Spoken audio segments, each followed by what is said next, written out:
Okay, hello guys and welcome back to Chris Flies Planes. Chris here of course, and today we are jumping in and taking a first look at P3D Prepared V4. This is a flight sim that kind of flew under my radar, if you excuse the pun, for a little while.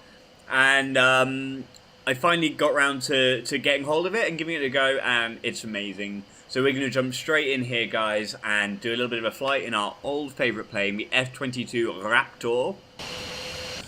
We are, of course, flying from, let me show you guys, actually, if I can find it. So we are flying from RAF Coningsby on the east coast of the UK down to Farnborough Airport, just to the west of London. It's only a quick flight.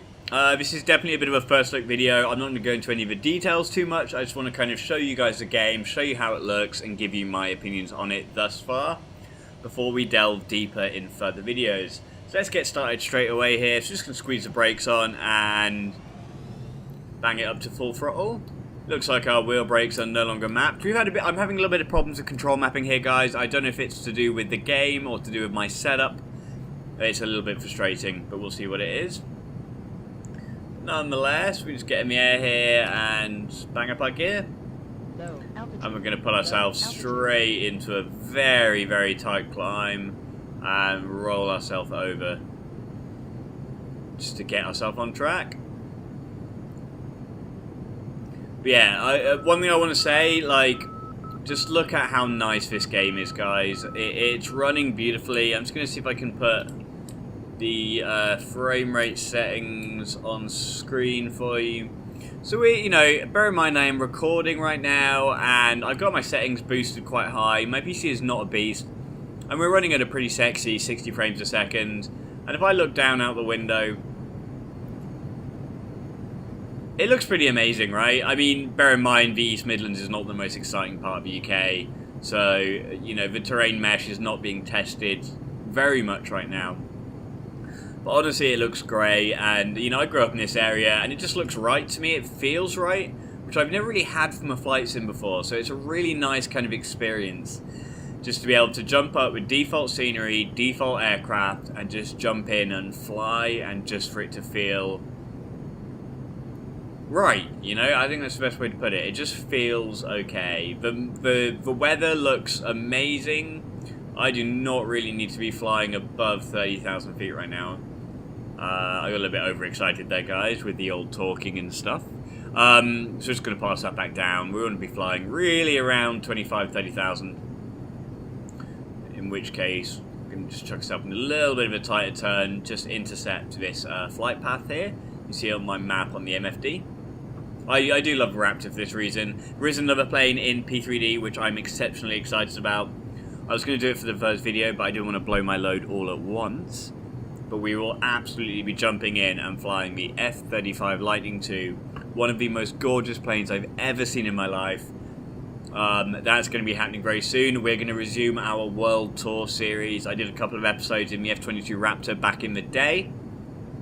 I believe we got as far as Iceland. We did a flight from RAF Lucas up to the Faroe Islands, and then the Faroe Islands over to Reykjavik in Iceland. So we're going to be continuing that, flying over from Iceland to Greenland and then Greenland to Canada.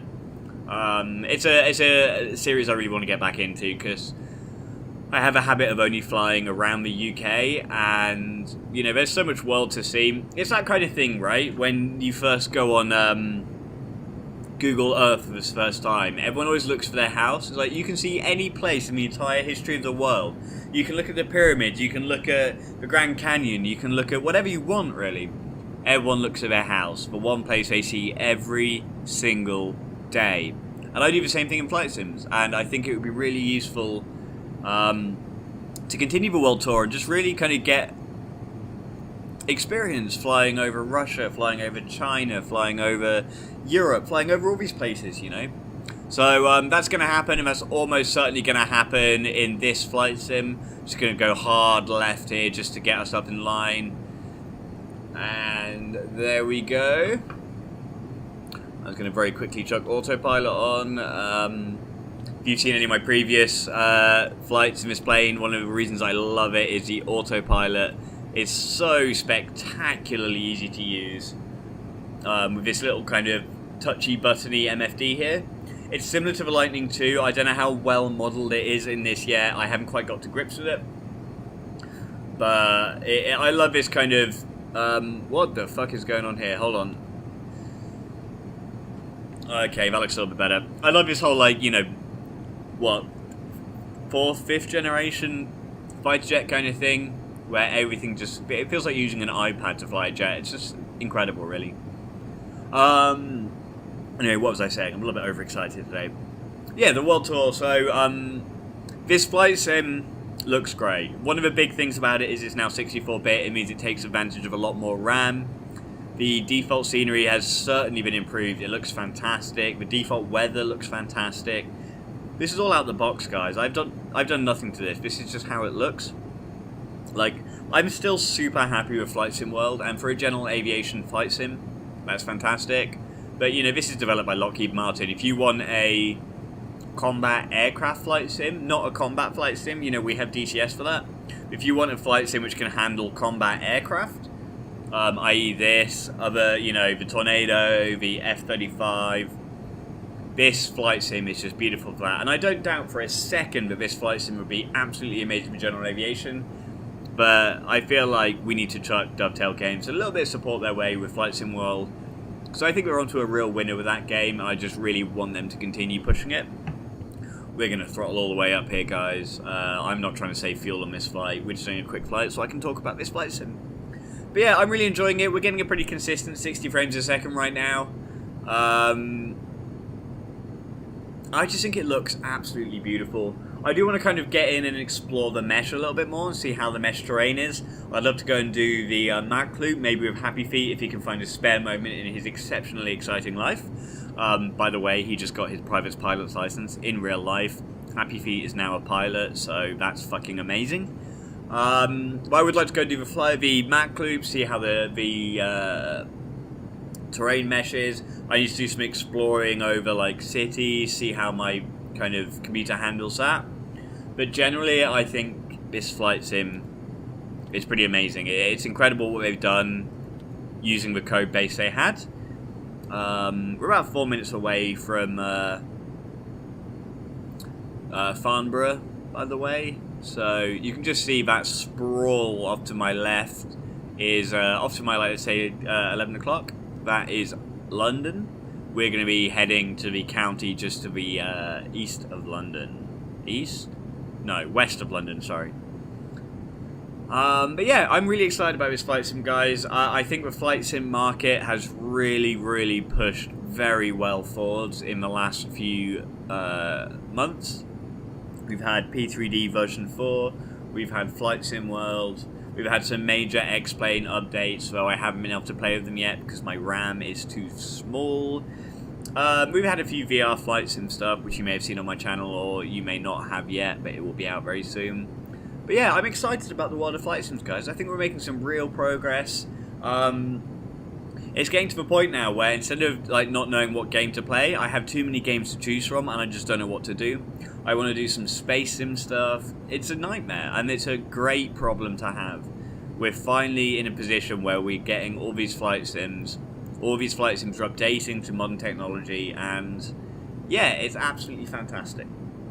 Right, so we are looking around 2 minutes away. We're just going to jump in here, guys. We're going to disengage our autopilot.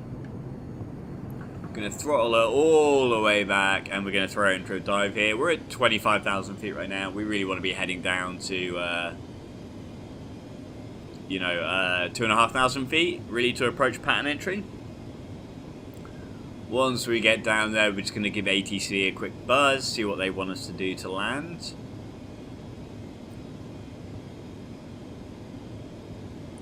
Even now, like looking down, seeing all this terrain in front of us, all this built-up area, we're still pulling easily 55, 60 frames a second with recording. It's really, truly phenomenal what they've done. Obviously, you kind of imagine Lockheed Martin have one or two resources. We seem to have quite the crosswind going right now.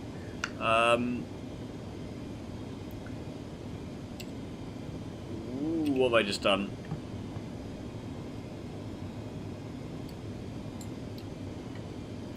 I...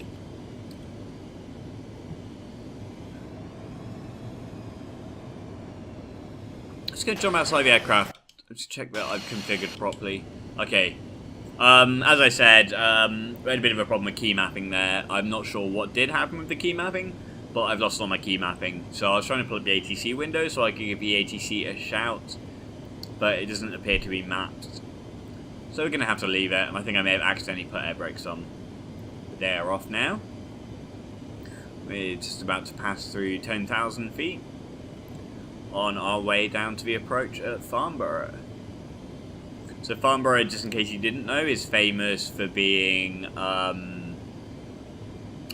the home of one of the UK's biggest and most incredible air shows. So that's Farnborough, which is why I chose to land there.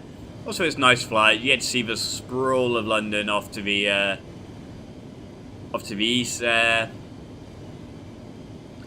And I don't know if I've ever flown into Farnborough in this game either. So, you know, it's that thing of I need to take myself out of my comfort zone a little bit, fly into some interesting places, and yeah. Okay, we are passing through thick 6,000 feet now. It's quite a major motorway there. I'm guessing that's a motorway maybe that takes everyone through. It might even just be a main road. But it looks like it could be a motorway that takes everyone through down towards the southwest coast of the UK. One of my favourite parts of the UK. But it's a long drive from London. Just passing through 4,000 feet now.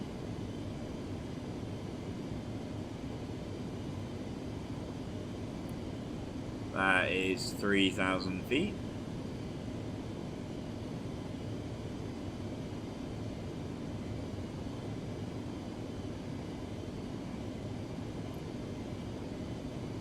That is 2,500 feet. We're going to just nose up here, just put a little bit of throttle back on.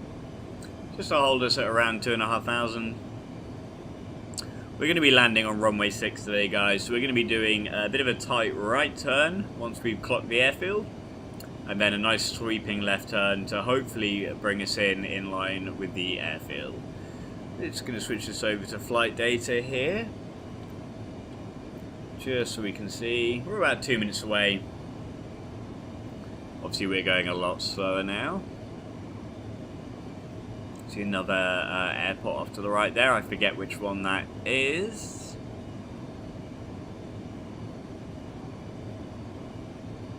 Keep an eye on our speed here.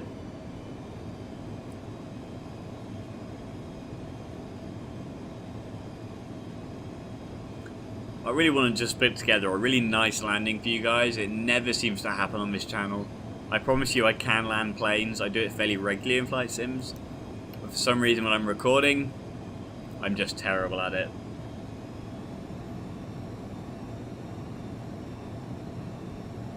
We're going to try and hold our speed roughly around there.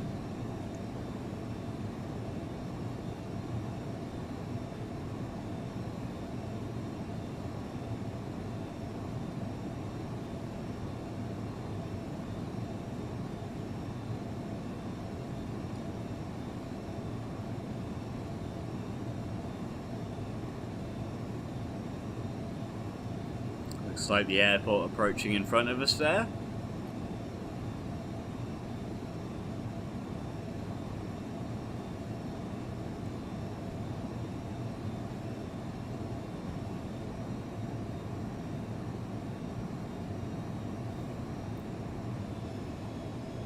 We're just going to duck ourselves down here, back down to 1,000 feet. I believe it's roughly the pattern altitude. And put ourselves over into a turn. So reverse of 6, 24 I think.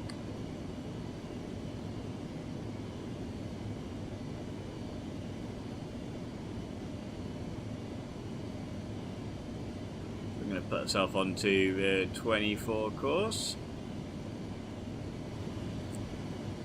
Should put us parallel with that.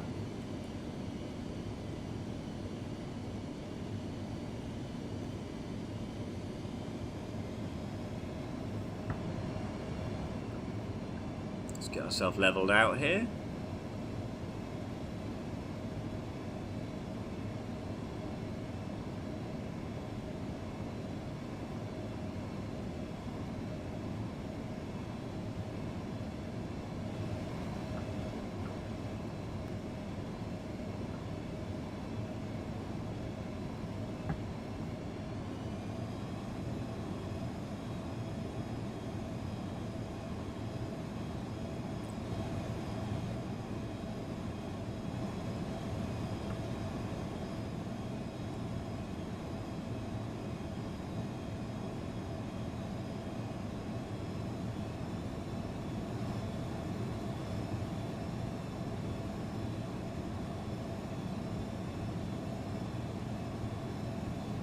We're going to put ourselves into our final turn here now.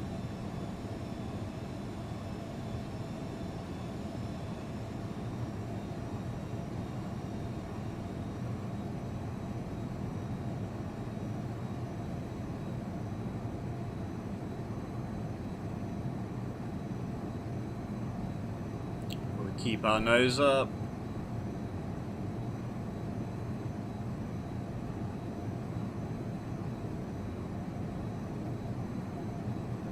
Keep our speed up, of course. As we... Whoa! That's not the gear controls anymore. Let's just get our gear down.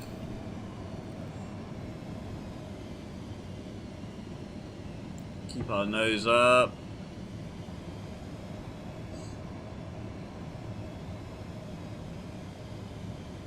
Okay, we are now going dangerously slow. Just gonna make sure we're lined up here.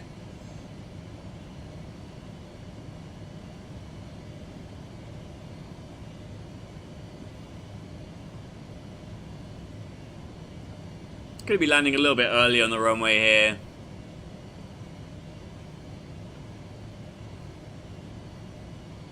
That's gonna be just fine, and then let's flare her up.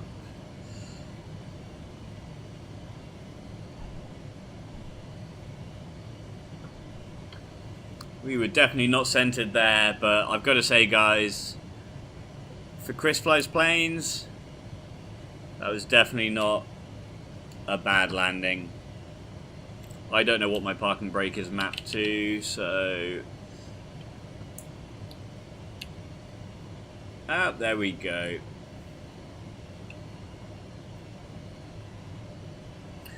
So guys, this was our first look at P3D version 4. I'm sorry I didn't talk too much about the actual flight sim itself. I just wanted you guys to have a look, and we'll delve into some details next time. I really hope you enjoyed the video. If you did, it would be amazing for me if you left a like or subscribe if you're not subscribed. And please do leave a comment below. I love hearing from you guys. I love having a chat with you. But this was P3D version 4. I was Chris Flies Planes. Fly safe, and I will see you guys next time.